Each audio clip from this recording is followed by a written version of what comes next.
student, what will be the first step one like he or she will have to consider when applying to a university?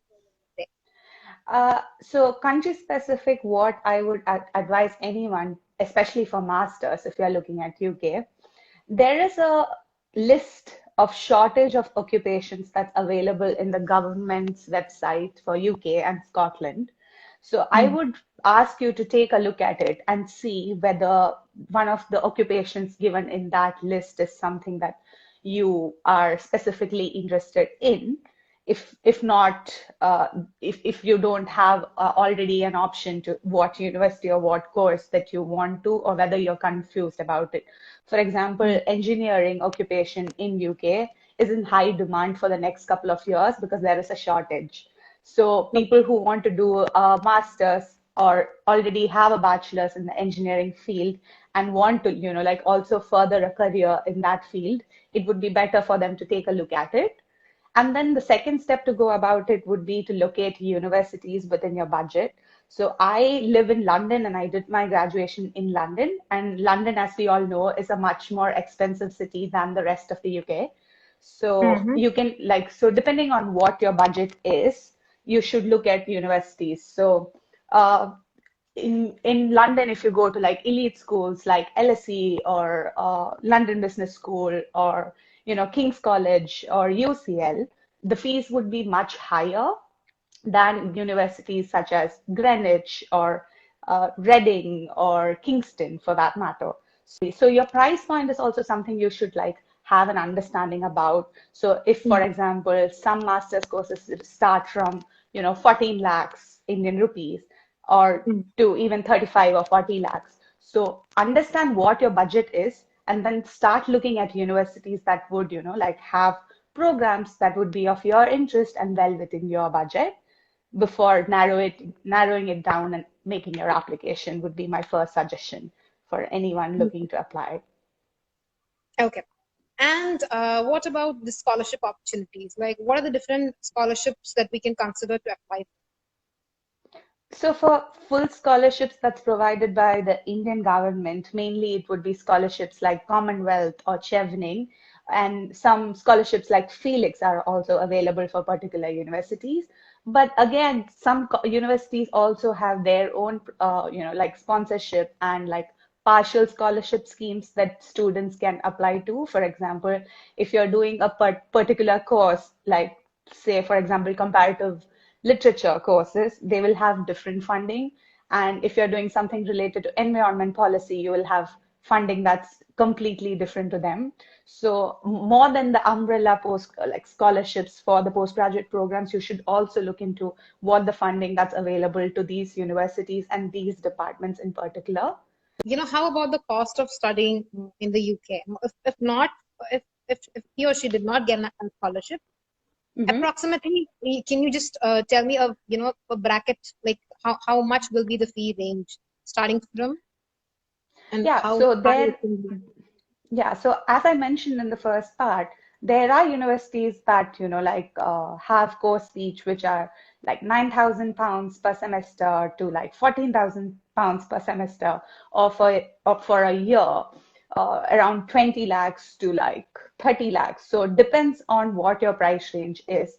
So I think the lowest that you can find as a price point for a university fee would be somewhere around, say, £8,000 per semester. So that would be around 15 to 16 lakhs for a whole year. Lakhs a whole year would be, especially if looking at universities based in London or outer London. But anyway, the minimum price for your tuition fee that you should consider is somewhere around 12 to 14 lakhs. And then again, you will also have expenses such as your rent and, groceries and, travel and things like that. That's also something you will have to show that you have this much amount in your account at the time that you make a visa. So they also have regulations, as in if you're living in London, you should show that you have around £1,200 per month in your account to show that you will be able to sustain in London. Or if it's outer London, it's £800, 800 and something pounds that you need to show in your account for the whole duration of your stay. So Okay. depending on which part of London you are in or which part of UK you are in, the cost of living will also differ. Okay, fine. Yeah. Okay, and there's this question that I have heard from a lot of students. They are kind of, Hmm. apprehensive about the one factor that they are kind of apprehensive about studying abroad is the kind of discrimination and the Hmm. things as an Indian student that they'll have to face. I mean, these are just the kind of news that get from the friends or Yeah, maybe from media. absolutely. So, what is your experience and what will you have to tell to the students who are actually considering to apply to you? Is it something of that sort Yeah. happening real, or is it just manipulations, or is it just hype up? No, no, absolutely. Race is a very, like a fragile and sensitive topic that exists within every part Mm. of the society. So I have like both experiences. London for me, I kind of think that London is a melting pot of culture where there are people from all walks of the world. And so Mm. London is not that particularly I'm speaking from my own experiences, obviously. Okay. Mm. So there weren't much of an issue because there are a lot of people who come from a brown ethnicity. So there are a lot of Indians, Bangladeshis, Sri Lankans, or Nepalis, or people from the Middle East present in London. So it was Mm. not so much of an issue. But then again, I Mm. also have had negative experiences because when I lived in Paris, I was subjected to racial profiling because I was I was in Paris in 2017, and at that time, the number of Indian population or Indian student population was comparatively very less than what we can see in countries like Canada or UK. So there, Okay. like being a brown a person of color and a woman, were subjected to, like some discrimination. But then again, the university that you choose will almost always have international student community. So it Mm. shouldn't be that much of a problem that you have to, like avoid coming to live in a different country. It's not that bad. You will be able to cope with it. So now at this point, almost all universities have, like teams of students as well as faculty members working together to combat, racial discrimination or discrimination in kind of any manner or bullying or harassment that happens inside and around the campus and vicinities. So that Yeah. shouldn't be an issue at all. It's kind of a positive experience. But then again, like now almost all universities also want to show that they have a very strong international student community in their university. Mm. Because Yeah. if you know that the ranking that puts up, the Q5 ranking Mm. that comes out every year showing that, okay, these are the top 100 universities. One of the criteria in which the universities are assessed is based on the number of international students who are present in the college, in the Okay. campus. So Mm. us representing our country also benefits the university. So that's also a Mm. reason why most universities are promoting and have setting up their offices in countries like India, where they can get a crop of students to come here Mm. and do the Mm. post graduation or even graduation for that matter. Okay, I understand. And next is about about the working opportunities there. As a student, what are the opportunities for working? There are like a lot of part-time Yeah. opportunities, I guess. So how was it? Hmm. Tell me in the first place, tell me about your experience. How Hmm. did you start with it? And also Hmm. maybe a general message to students, like what will be the Yeah. salary, as in the wage pay that they'll get per hour, and how Hmm. well can they cope up with their living expense with that amount? Hmm. Yeah. There are Okay. some students who are not from a very privileged background. They are kind of thinking, okay, I can go there and do part-time jobs and then maybe balance my study Hmm. and Yeah. get forward there. But so how do you see that? Like, what do you want to tell them, or you can just give a general opinion as So I moved to London in September 2019, and I started looking for a part-time job as soon as I could. So legally, as a student on your student visa, you can work up to 20 hours per week, well? 20 and hours per week. 20 hours per week. And Mm. during your semester break, that is your Christmas holidays, your summer holidays, you can work 40 hours a week. So there is no Okay. limit. So Mm. we all as students used, like on Christmas and New Year's, we would work as much as we can so that we have enough money to, like pay for our bills and pay for our Mm. rent. So I did take up a retail job. It was really fun. So I did work 20 hours per week until Corona hit. So I was lucky that way that I could find a job. It was not that difficult. You can apply. Most places will also be looking for part-time jobs in retail or in care homes or in, like restaurants or takeaways. So there are ample opportunities that are available. And you are legally permitted to work, so that shouldn't also be an issue. Legally Then permitted moving to on, work, like outside the but university 20, as well? yeah. So it's 20 hours per week, and you can take up any kind of work as soon as you find someone to employ you. You can work any kind of work, but you can only work up to 20 hours. Legally, you're fully permitted to work up to 20 hours. In London, so in UK, there is something called a minimum wage in like every country that has a minimum wage. So in London, there is a national living wage of £8. 8 pounds. So yeah, so £8 20 is the minimum that you get. But if you're below 18 or if you're 16 and above up until 21, there are some jobs that pay you 7.50, but 8 is kind of a decent pay. And depending on your experience and your location, and some employers also pay you like £9 for even part-time, £9, £10. So, and if you're working on a bank holiday or on a Christmas day, you'll get like £12. So anyway, you can make roughly £8 to £10 per hour. So you will be able to manage part of your rent or part of your living expenses by working part-time. So But that's, primarily depending on that will not be a good idea, right? Like just primarily depending on the income that we see, get out of yeah, absolutely. So like I said in the previous segment, you need to show the UK embassy that you have some kind of amount with you to sustain, so that you will be allowed to, like get your visa permit at the time of your application.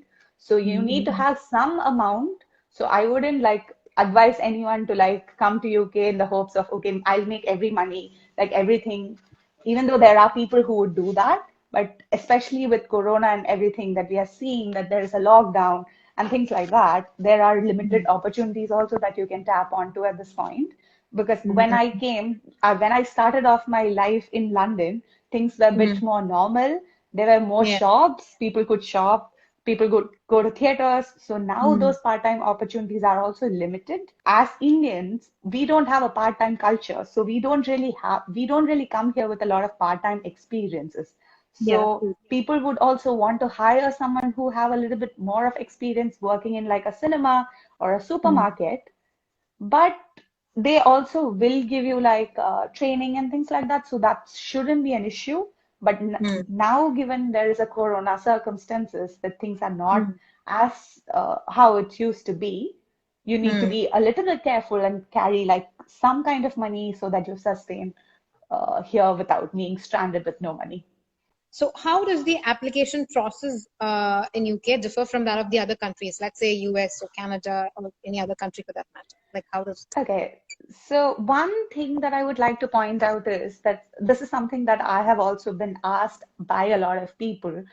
UK universities, especially when you're applying for masters, do not look at your backlog history. So even if you have had backlogs, unlike in Canada, where your application will be prosecuted if you have more than like 4 backlogs or 6 backlogs, especially people coming from engineering backgrounds coming to do masters. This is something that they face. UK does not check your backlog history. So as long as you have completed all your course and passed all your papers, you should be fine. So that's one advantage that UK has. And Okay. starting from September 2020, UK has also started giving out a post-study visa of 2 years. So once Okay. you graduate, you also get the right to work and stay here in UK looking for work. So which is an advantage that is open to people coming to the UK to do their studies at this point. Because in my batch, we are only given a visa validity of 3 months to look for a job. Yeah. And if you can't find a job within the 3 month window, you're Hmm. out of the country. So this is something that's that should be attracting a lot more crowd to come to the UK in the next academic year. Brexit, there are a lot of political implications that might be positive for the British economy and opening up more avenues for people coming from non-EU countries. So that's something. And most of the universities don't, but it also varies from what kind of course you're applying for. You don't need to have a GRE or a GMAT score particularly until and unless a specific course of the university demands you to have it. So it's not like if you need to apply, you need to have a GMAT score or a GRE score. That's more for Australia or US. So UK doesn't need that. But in most cases, they might ask for a IELTS score.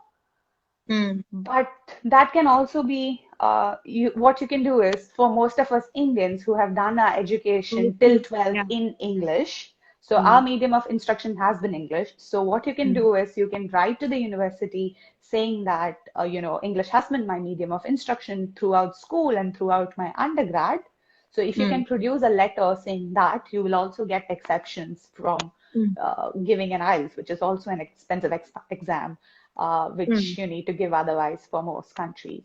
So that's something that you should know.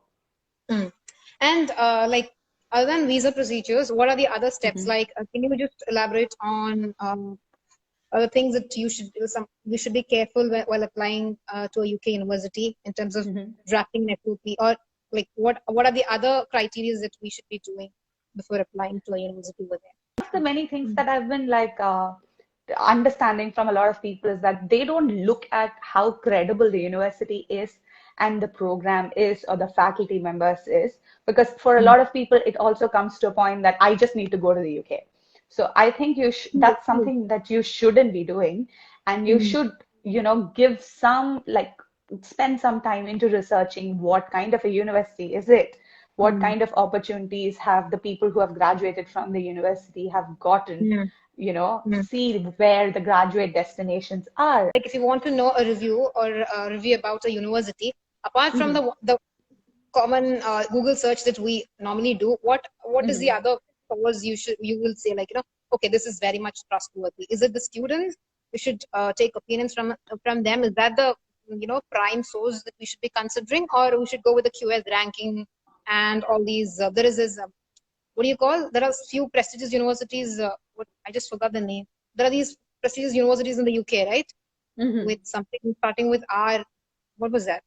The Russell Group universities? Yeah, Russell Group. Yeah. So, yeah. So what I would suggest is, what I would suggest anyone who is an aspirant to come, not just to the UK, to any university, I think you should make use of the student community presence in online. So look at who are the students who have gone there, find out their LinkedIn profile, drop a message asking, hey, I'm considering to make an application to so-and-so university, and I see that you have done this program. So what has been your key takeaways? And would you recommend someone spending this much money and coming to this country to do this course? Do you think it's worthwhile? I think that's something that's very important to ask.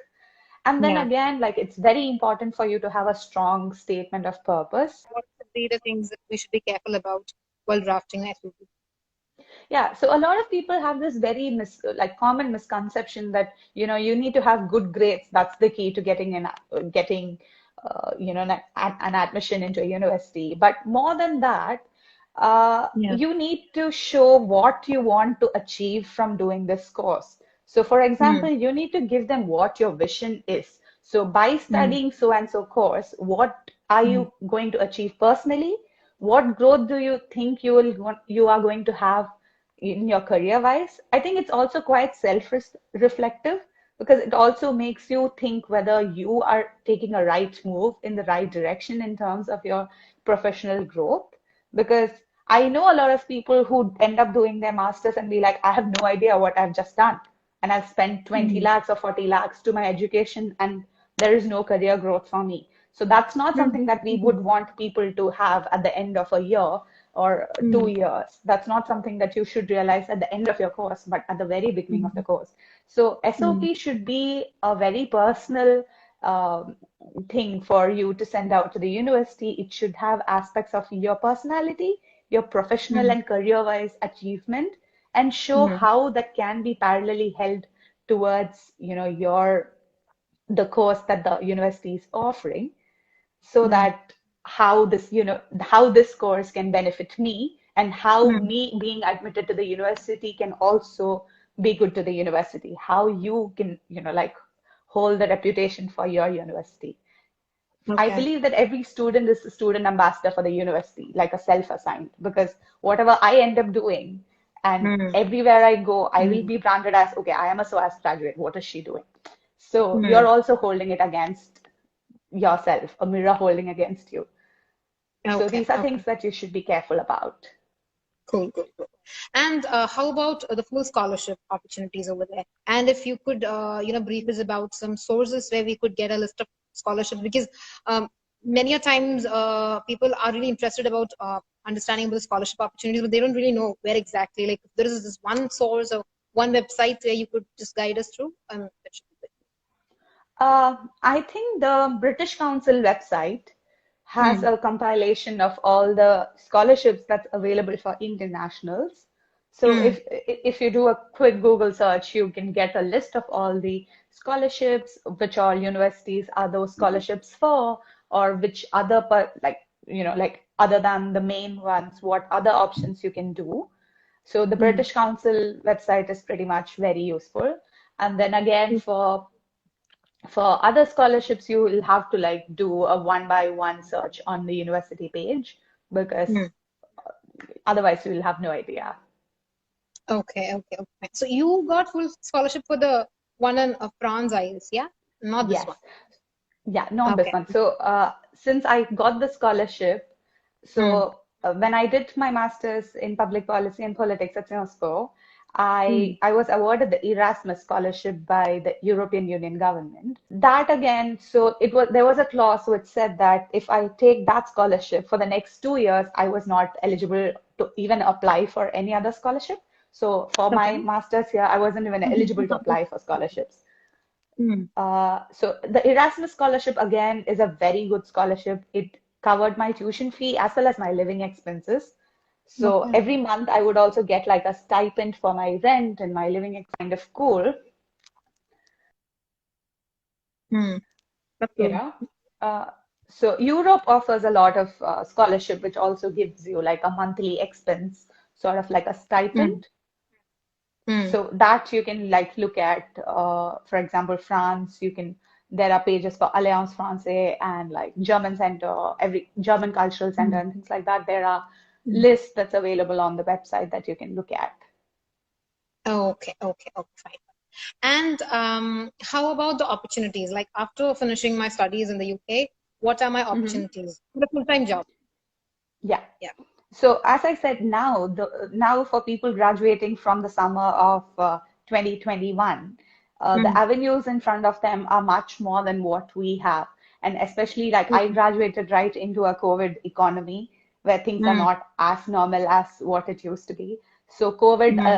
combined with Brexit made things a little difficult for uh, batch of 2020. Having a 2-year study visa or a work permit after your study period is a Hmm. blessing in disguise because Okay. the main obstacle to find a job in the UK is to get someone to sponsor your work visa. Hmm. So since you have a post-study visa, it would be Hmm. easier. But again, it's a very competitive market. So you will Hmm. have to start applying for jobs. So if you're graduating in September, I would advise you to start looking for a job from March or Hmm. April so that you will have a job at the end of your course. Can you tell me, like, if someone is to consider studying in the UK, what would be like the top 3 or 4 reasons that she will have to go with? Where, like, why is UK better than the other countries? Or in the first place, why did you even choose UK for your studies? So, yeah, what would be the top three Okay, reasons? so for the kind of backgrounds that I did, like my previous academic experiences and my work experiences, uh, Hmm. actually more than UK, what I chose was the university that I went to. Ha, Uh, ha. so I had applied to a couple of universities in the UK, all for the Hmm. programs that they offered, more than Hmm. just the city. So, and out of which, at the last point, I got accepted to a couple of programs, but then the program that at SOAS, Masters in Development Studies, that I did was Mm. something that resonated more with what I wanted to do. So it Mm. was, Okay. so that's what I said. Like, if you are plainly don't consider a country because that country can, you like that city or you like that country. Look at Mm-hmm. the course. Look at what that course can give you. Like, what are the opportunities that you can get in that country after you doing that course? So, for example, Mm. if I come to London, spend this Mm. much X amount of money on my education, and if I have Mm. to like leave the country with no opportunity or not gaining even an internship experiences, I'm not Mm. taking away anything. I'm not like, obviously, if you choose not to like stay here and look for a work, and if you have something else in a different country, it would be better. But then for most people who move to a country to do a higher education will also have dreams to stay in that particular country and gain some work experience. So look Mm. at, choose your course because you want to do it rather than you want to live in that city, is what I would suggest anyone looking to do higher education.